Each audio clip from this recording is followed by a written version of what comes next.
The concept of the close of probation is not a unique concept to the Adventist Church. In fact, it's found in almost all Protestant denominations. It's just often referred to by different ways. It refers to a time or a situation when salvation is no longer extended, either to the human race in general or to the individuals, when decisions have been made and the books have been closed, so to speak. Now, for almost all Christian denominations, especially Protestant denominations, probation closes with death. And this is especially pertinent in the Adventist Church. The Adventist Church has a unique position on what death means. We remember that death in the Adventist Church is asleep. We find this especially clear in Christ's own language in John chapter 11, when we talk about the death of Lazarus. John chapter 11 says, "Now a certain man Lazarus of Bethany, in the town of Mary and her sister Martha, was sick. It was that Mary who anointed the Lord with fragrant oil and wiped his feet with her hair, whose brother Lazarus was sick. And the sisters sent to Christ, saying, Lord, behold, him who you love is sick. Jesus, when he heard that, said, This sickness is not to death, but for the glory of God, that the Son of Man may be glorified through it." Jesus identified that this sickness that Lazarus had was something that was special that he was going to be able to use.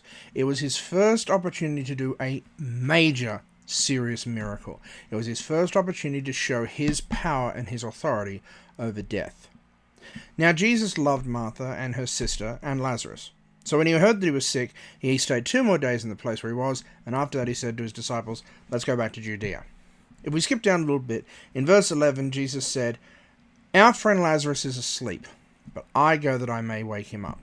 Jesus knew that Lazarus was dead. And his disciples said to him, "Lord, if he sleeps, he's going to get well. If he's able to rest, then he's able to recuperate." But Jesus spoke of death, but they thought he was speaking about the rest in sleep. In verse 13, it makes it very, very clear that Jesus identified Lazarus was dead. And Lazarus, he said, was asleep. Jesus said to them plainly in verse 14, "Lazarus is dead. And I am glad for your sakes that I was not there, so that you can believe. Nevertheless, let us go to him." So Jesus is making it clear that Lazarus is dead, and he's making it also clear to his disciples that he's going to resurrect Lazarus so that they can believe. When Jesus came, in verse 17, he found that he had already been in the tomb for 4 days. Bethany was near Jerusalem, about 2 miles away, and the Jews had joined the woman and Mary and Martha to comfort them concerning their brother. It was widely known within the community that he was dead. Death is clear in this situation. There is no ambiguity. Lazarus is dead. Martha, when she hears Jesus is coming, ran out to meet him, and she said, "Lord, if you had been here, my brother would not have died. But even now I know whatever you ask, God will give you." And Jesus said to her, "Your brother will rise again." Christ has identified that Lazarus is asleep. He is dead in that sleep of death, as Shakespeare once said. He is not conscious to the known world. Jesus is very clear on this. He doesn't say that Lazarus is in heaven. He doesn't say Lazarus is in hell. He simply says Lazarus is dead. That's it. And Martha comes to Christ and says, "If you'd have been here, he wouldn't have died." It's most likely true. Jesus would have been able to heal him. But Jesus replies to her, "Your brother will rise again." Now look at her reaction. She says to him, "I know he will rise again in the resurrection at the last day." She says, "I know that there will be a point in time when he will rise again." Once again, this Jewish concept of death has come through very, very clearly. She's not identifying that he will rise again tomorrow as if he is asleep, but he will rise again in the last day for the glorious resurrection, the resurrection that Isaiah and Ezekiel talked about, the resurrection that all Jews at this time waited for. But then Jesus said to her, "I am the resurrection and the life. He that believes in me, though he may die, shall live. And whoever lives in and believes in me shall never die." He said, "Do you believe this?" And she said, "Yes, Lord, I believe you are the Christ." Now we identify this, and we are clear on this, that this is the Christ concerning himself, saying he is the one who will do resurrection. He is the one who has the authority over life and death. He is the one who controls resurrection. And Martha here, acknowledges this. If we skip down a little bit forward to verse 33, therefore when Jesus saw her, that's Mary now, weeping, and the Jews who came with her weeping, he groaned in his spirit, and he was troubled. He recognized that this Lazarus was dead, and he said, where have you laid him? They said to him, Lord, come and see. And Jesus wept. Christ himself identified that this Lazarus may not wake up. He identified that Lazarus is dead. He identified that Lazarus is in that grave. He's not saying, oh, I'll see him when I go back to heaven. He's not saying, well, he's in hell. He's not putting it in that way. He's saying very bluntly, this man is dead. And the Jews said, see how he loved him. And some of them said, could not this man who opened the eyes of the blind have kept this man from dying? And we know, as the story goes, that Jesus resurrects Lazarus and brings him back from the dead. He says in verse 43, when he had said that the Father had heard him, when he had said, I know you've always heard me, but because of the people standing here, you have sent that he may believe, he cried with a loud voice, Lazarus came forth. And he came out, bound hand and foot with grave clothes, his face wrapped with a cloth. And Jesus said, loose him and let him go.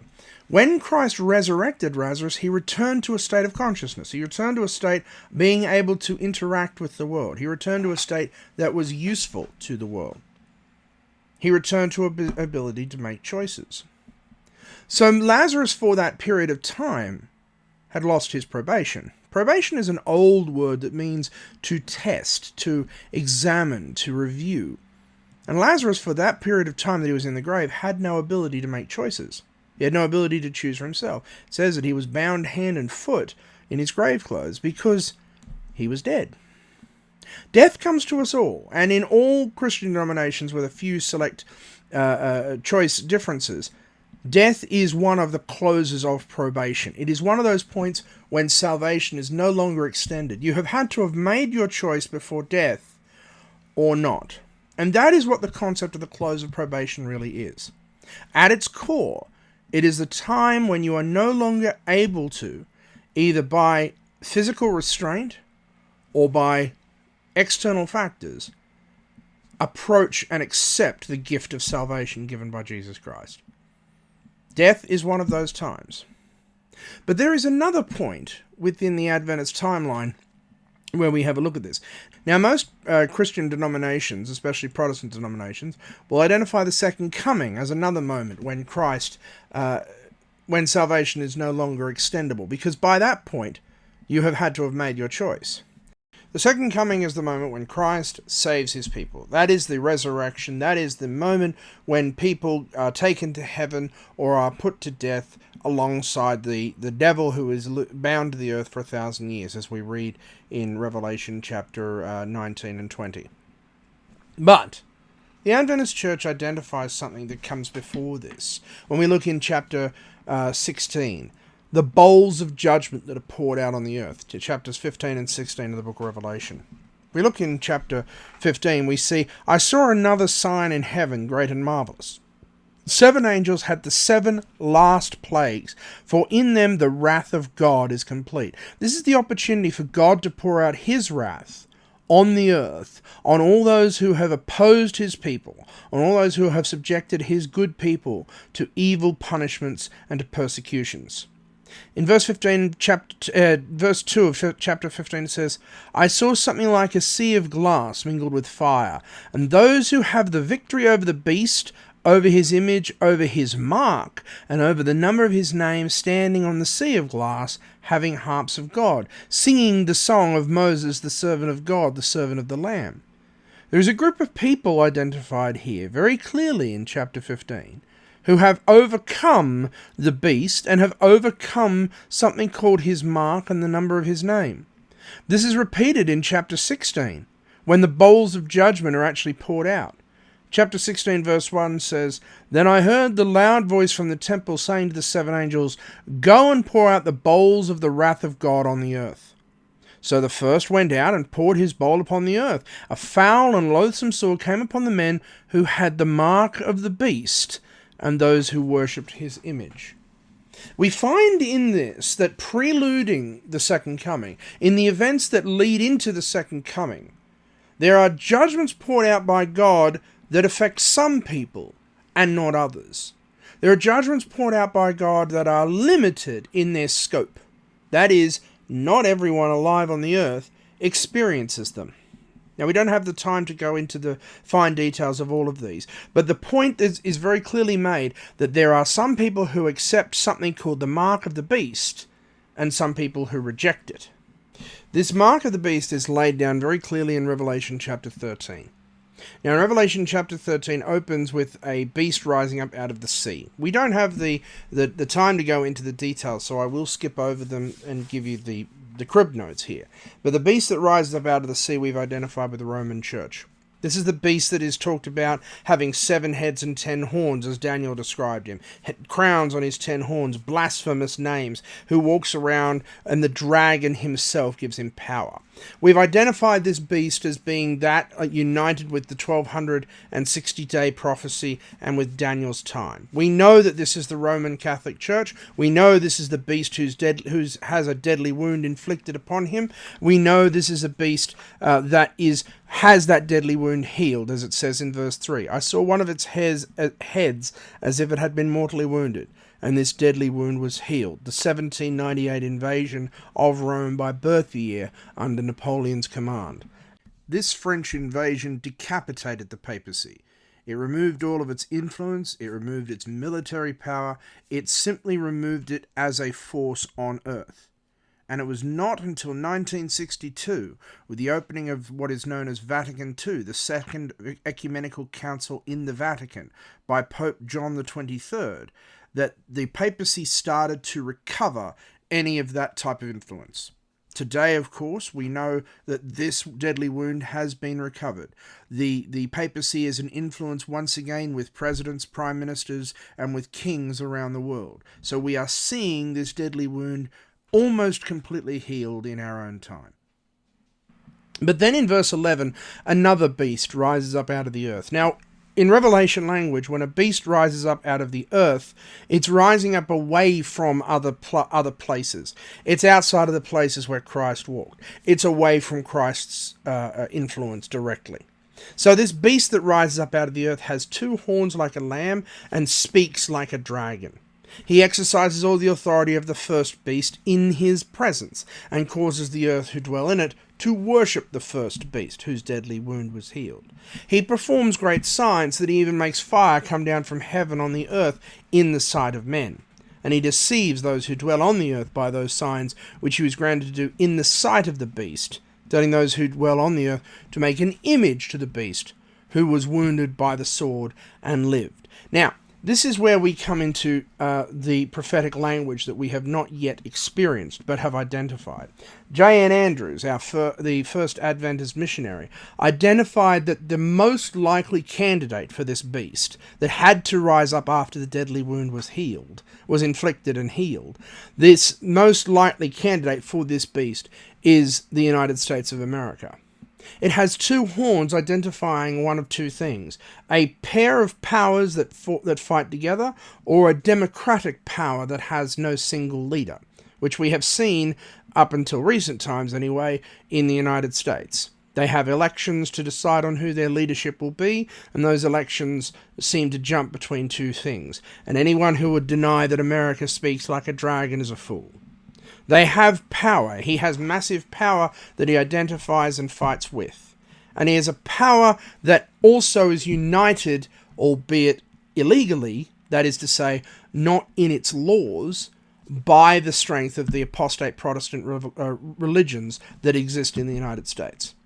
You cannot be president without having some sort of defined Christian background. And we saw this during the presidency of Barack Obama, when even though he was a avowed Christian, anybody who was opposed to him would simply declare him to be a Muslim, as if that meant something from law. It doesn't, but that was their declaration. In verse 14, he makes an image to the beast that was wounded by the sword and lives. What this image is yet to be shown. This image is not yet a thing. But he was granted power to give breath to the image of the beast, that the image of the beast should speak, and causes many as who would not worship the image of the beast to be killed, in verse 15. So this image that is created by this power, this image that is set up, itself has its own level of authority. He, that is the beast, causes all, both great and small, rich and poor, free and slave, to receive a mark on their right hand or on their foreheads, and no one may be able to buy or sell except those who has the mark, or the name of the beast, or the number of his name. So this setup is a mark that is established by this second beast power, is established by the image that this second beast power gives authority to, and is set up in direct opposition to Christ. For it is set up to give allegiance back, or to give supplication to the first beast power, who it said very clearly in verse 2 was given his authority by the dragon. That is the devil and Satan. So in chapter 13 of Revelation, we have this mark of the beast established in contrast and in opposition to God. This is the point that we are making for the chapter 15 and 16, where we say that, as I go back to it, chapter 16, verse 2, the first bowl was poured out upon the earth, and a foul and loathsome sore came upon the men who have this mark of the beast, and those who worship his image. Now, if there is a group that has this mark, there must be a group that don't. There must, by contrast, be a group that have no mark. And we find that group in chapter 14. Chapter 14 opens and says, I looked and beheld a lamb standing on Mount Zion. With him were 144,000, having his Father's name written on their foreheads. I heard a voice from heaven like the voice of many waters, a voice of a loud thunder, and I heard the sound of harpers playing. They sang a new song before the throne, before the four living creatures and the elders. These are the ones in verse 4 who were not defiled by women, for they are virgins. These are they who follow the Lamb wherever he goes. These were redeemed from among men, being the firstfruits to God and to the Lamb. Their mouth was found in no guile or deceit, for they are without fault before the throne of God. The 144,000 are sealed with God's seal, as a contrast to this mark of the beast of chapter 13. Do we see this sealing work in the book of Revelation? Indeed we do. If we go to chapter 4, we see that John stands and looks at a door standing open in heaven. A voice is heard saying, "Come and I will show you things that must take place." And John is taken in the Spirit, and he sees an image of the throne room of God. And he sees that the one who sits on it is like jasper and sardis in verse 3. There's a rainbow about the throne, like an emerald. There are 24 other thrones around it, sitting with 24 elders. There are 4 beasts that stand around this throne, who worship the one who sits on it forever and ever. And in verse 5, we see that in the right hand of him who sits on the throne is a scroll written inside and on the back, and it is sealed with 7 seals. A mighty angel steps forth and proclaims with a loud voice, "Who is worthy to open the scroll and loosen its seals?" No one in heaven or earth or under the earth is able to open the scroll or even to look at it. And John wept much because no one was found worthy to open and read the scroll. This scroll is in the hand of God the Father, sitting on his almighty throne, surrounded by all his people, and no one is able to open it? That's a powerful image right there. That God the Father can't open this scroll. But in verse 5, one of the elders says to John, "Don't weep. The Lion of the tribe of Judah, the root of David, has prevailed to be able to open that scroll and loosen its seals." I looked and beheld in the midst of the throne and the 4 living creatures, in the midst of the elders, stood a lamb as though it had been slain, with 7 horns and 7 eyes, which are the 7 spirits of God sent out into all the world. He came and took the scroll out of the right hand of him who sat on the throne. Christ alone was able to open the scroll, for this scroll was his living will. The opening of these seals shakes the earth to its very core. Everything is pushed off balance. As we find in verse 12, when the sixth of these seals is open, the earth quakes and the sun becomes black as the sackcloth of hair. The moon becomes like blood and stars fall from the sky as a fig tree dropping its fruit. The sky rolls back as a scroll, and every mountain and island is moved out of its place. These events are so destructive and so scary that the great men, the kings of the earth, the rich men, commanders of armies, mighty men, slaves, and free men all hide themselves in the caves and in the rocks of the mountains. They beg those rocks and mountains to fall on them because they are afraid of this great day of the Lord. They declare to them a great question: who is able to stand? In chapter 7 we see the answer to that question. After these things I saw 4 angels standing on the 4 corners of the earth, holding the 4 winds of the earth, that the wind should not blow on the earth, sea, or any trees. I saw another angel ascending out of the east with the seal of the living God. And he cried with a loud voice to the 4 angels of whom it was granted to harm the earth, saying, "Do not harm the earth or sea or trees until we have sealed the servants of our God in their foreheads." I heard the number of those who were sealed was 144,000 of the tribes of Israel, and the 12 tribes each have 12,000 sealed from them.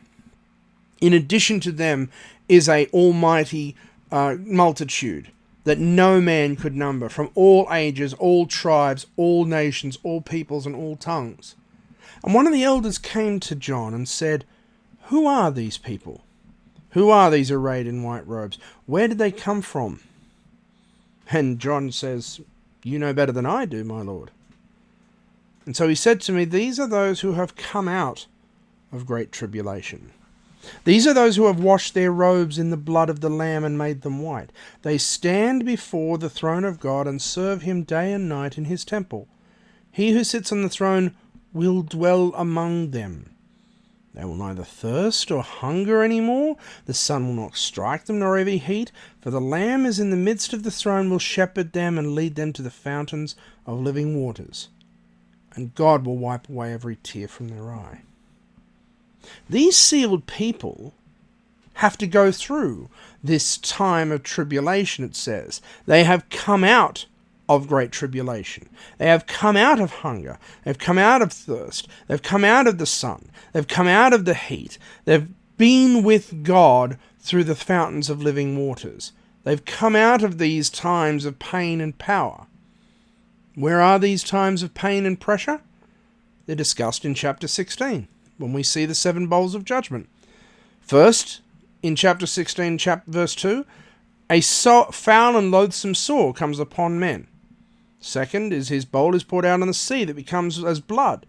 The third angel pours out his bowl on the rivers and the springs of waters. That's the drinking waters. And they become blood, thirsty. The fourth angel pours his bowl out on the sun, and the fire is given to him to scorch men with fire. We can see in these first 4 bowls that are poured out on the earth that now men have nothing to drink. Men are being scorched by the sun. And if the rivers and springs of waters have been turned to blood, then there's almost no chance that food can be grown either. These sealed people are clearly protected from the first bowl judgment, from the sores that are poured onto men. The others are universally poured out over the earth, and they will have to experience them. That is why those who are sealed in chapter 7 are told that after their salvation, are told that when they spend time with the Lamb, they will never have to experience hunger, thirst, and the oppressive heat again. They are sealed and they have to experience these things, but they will not be affected by them. Their salvation is assured. They are locked. Their probation has closed and they have made their decision for God. But what is clear here is that the mark of the beast and the sealing work of God has to happen before these bold judgments are poured out. There is a point before this when decisions have to clearly be made. The 4 winds of strife that were held back until God's people could be sealed in chapter 7 have now been released onto the earth. That's why these people who have the mark of the beast are the first to be affected. A decision has to have been made, and in the Adventist Church we term this the close of probation. The moment when decision has to be laid down once and for all, and an irrevocable, binding decision must be made either for God or for the beast. Those are the only options. And it says in Revelation chapter 22 that that is the moment when the declaration comes out from heaven. That who is unjust, let him be unjust still. Those who are filthy, let them be filthy still. But those who are righteous, let them be righteous still. And those who are holy, let them be holy still. There is a moment, and John is told not to seal the words of this prophecy for that moment, when the decisions are made. The mark of the beast becomes the ongoing theme in the second half of the book of Revelation.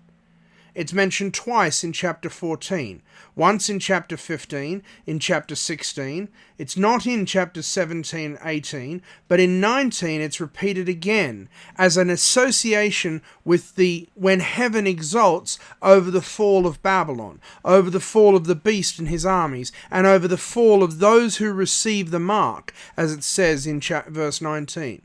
I saw the beast, the kings of the earth, and their armies gathered to make war against him who sat on the horse. The beast was captured, and him with his false prophet who worked sign in his presence, and who deceived those who received the mark of the beast and worshipped his image, were cast alive into the lake of fire, burning with brimstone. In chapter 20, the saints that reign with Christ for 1,000 years are referred to as those who had not received his mark in his forehead or in his hands in verse 4. They are the ones who reign with Christ for the 1,000 years while the beast is locked away. This is the ongoing theme that comes in, and this is what we refer to in the Adventist circles as the close of probation, when a decision must be made whether you're going to follow Christ or follow the beast. At its simplest point, that is it. And everything flows forward from that point. But this is not a secret. There is a massive build-up to this in the book of Revelation. In chapter 14, we find this in the proclamation of the three angels' messages. Three mighty angels fly through heaven to give a declaration of the events that are to lead up to this decision being made. We find them in chapter 14 and verse 6, the starting there. And I saw another angel fly in the midst of heaven, holding the everlasting gospel to preach to those who dwell to the earth, to every nation, tribe, tongue, and people, saying with a loud voice, Fear God and give glory to him, for the hour of his judgment is come, and worship him who made heaven and earth, the sea and the springs of waters. This is the ongoing proclamation that has been made and is continuing to be made now to all peoples of the earth since Christ's death, since Christ's resurrection, since the gospel went to the Gentiles with Paul, since the stoning of Stephen. This is the declaration that has gone to all of the world, saying, you have to follow God, fear God, and give glory to him. Why? For the hour of his judgment has come. That hour of his judgment, in context, generally also refers to the judgment of the beast, the judgment of the harlot, the judgment and the pouring out of the bowls in Revelation. But if we look at this in the context of the close of probation, the hour of his judgment comes also at the moment of death.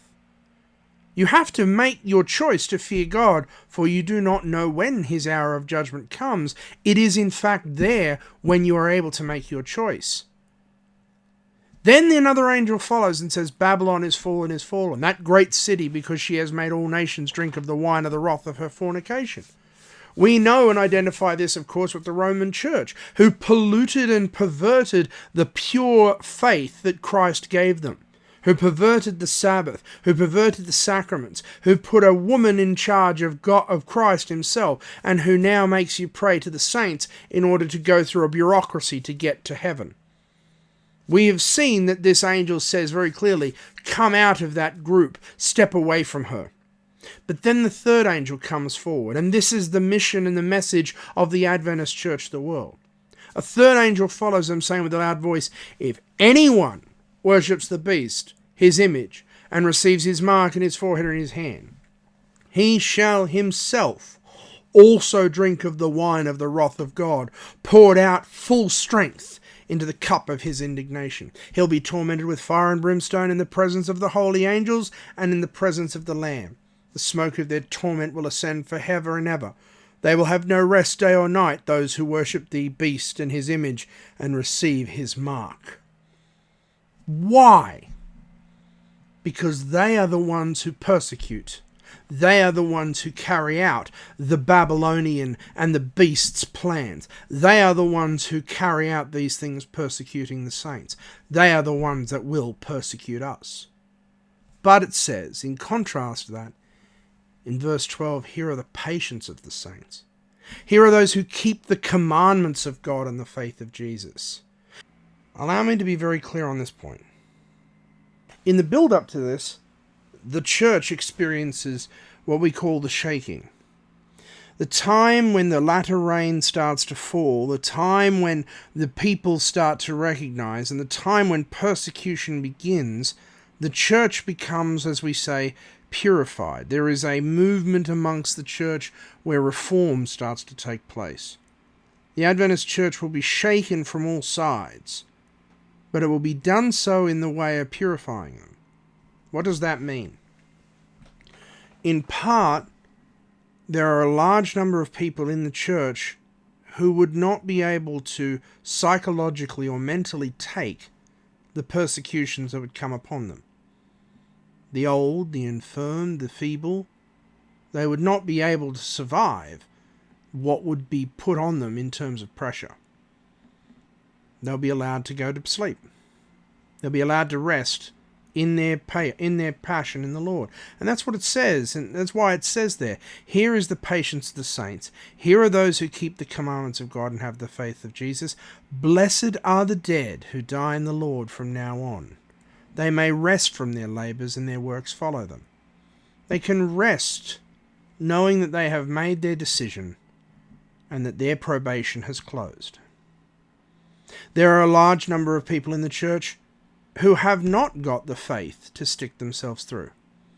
There are a large number of people in the church who are only here for alternative means. They're here because they're married to someone in the church and don't honestly believe. Or they're here because they think they can gain something from it. We've seen these people around, the charlatans who take advantage of the Adventist people. They'll be shaken out. They're not worthy of being in God's service, and they'll be shaken out. The church will be exposed to the whole world. The world will see what the church starts to go through, and the world will actually change its mind on them. This is why it talks about some of our greatest enemies recognizing their fault and coming and joining with us. Just imagine that. Richard Dawkins and the people who have attacked Christianity for generations suddenly saying, actually, I think what these guys are standing up to is quite valid. This is that loud cry that says, come out of her, my people, when people recognize their fault and join in with the church. It's not going to be an easy time. The latter rain will burn some like acid, as much as it will bless some with the spiritual healing waters. It's not going to be an easy time for anybody.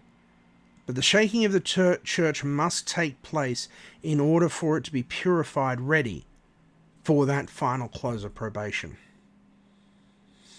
It also means that quite a large number of people who are alive who would not survive or who have no access to make their choice will also perish.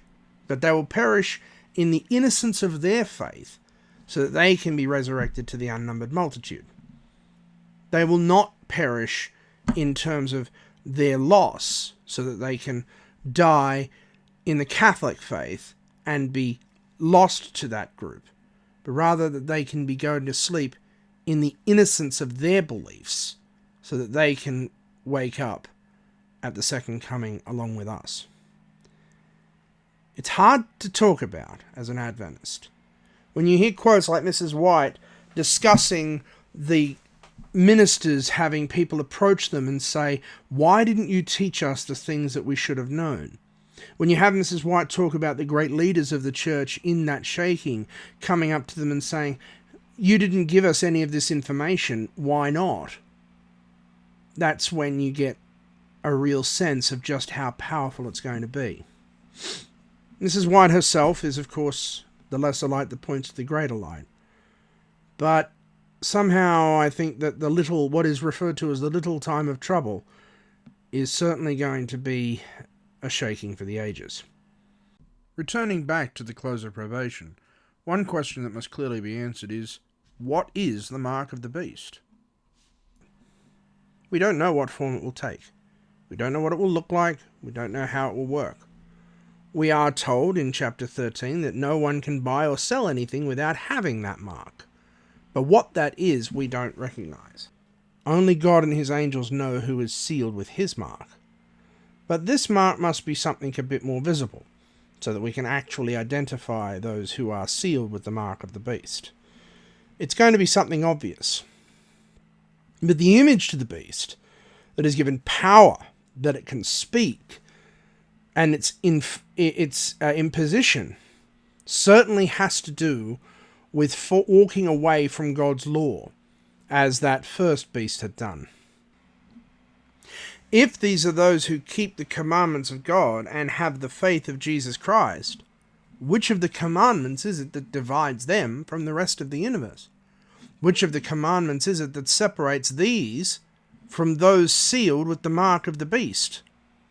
There can be only one, the fourth commandment. We who keep the Sabbath are the ones who have that commandment locked down, that the rest of the universe does not. We've identified this a myriad of times, when Constantine in 312 made Sunday the Sabbath, when the Roman Church proclaimed that Sunday would be the day that nothing was to be done on.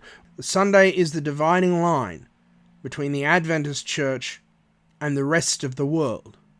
We worship God on the day of the Jews, the day originally set out in the Garden of Eden, the Saturday Sabbath. The rest of the world worships the sun on the sun's day. But brothers and sisters in Broken Hill, I don't want you to be complacent about this. I don't want you to think that, okay, you now have an understanding that there is a time coming when the mark of the beast will be poured out, when the mark of the beast will be laid down, and that you can simply enjoy your lives up to that point, and when that comes, you can then make your decision. Your church could be hit by a meteor right now. I could be hit by a car walking across the road tomorrow. We could have a nuclear war with Russia in a short space of time. Probation could end for us at any time. We don't know the day nor the hour of Christ's coming, and we've put too much emphasis as a church on that day and hour. We've forgotten to live our lives and to work in Christ's service. We've forgotten what it really means. We've forgotten the importance of knowing that our end could come at any time. That is what I would impress upon you all. I don't know what the future holds for me. We see mass shootings in America in schools, and being a teacher, that is something that's constantly on my mind. What could happen to me tomorrow when I go to school? What could happen with my students? What could happen with my family? I don't worry about it, because I've made my decision. My choice is secured. If probation was to end for me now, I'm fine. Christ will wake me up on that great resurrection morning. Lazarus' probation ended twice. He was lucky.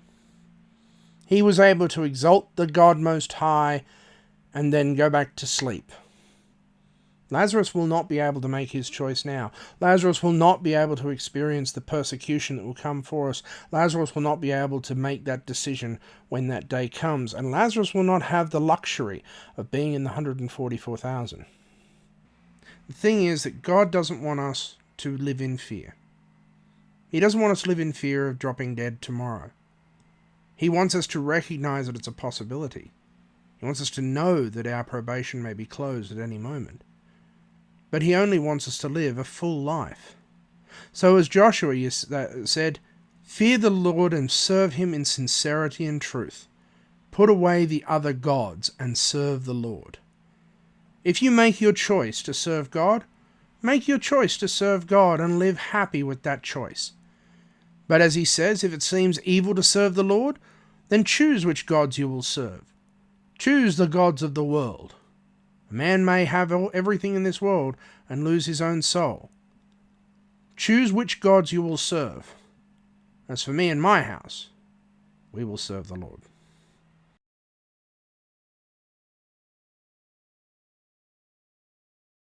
Almighty God, we thank you for the many blessings that you have bestowed upon us. We thank you for health, we thank you for life, we thank you for happiness.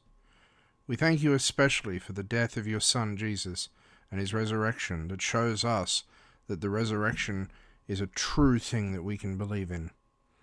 We thank you that his death has given us the opportunity for salvation, the opportunity to give our hearts to you. We thank you that it is a free choice of us to be able to make. You have not compelled us, you have not demanded it of us, you have given us the free choice to be able to make.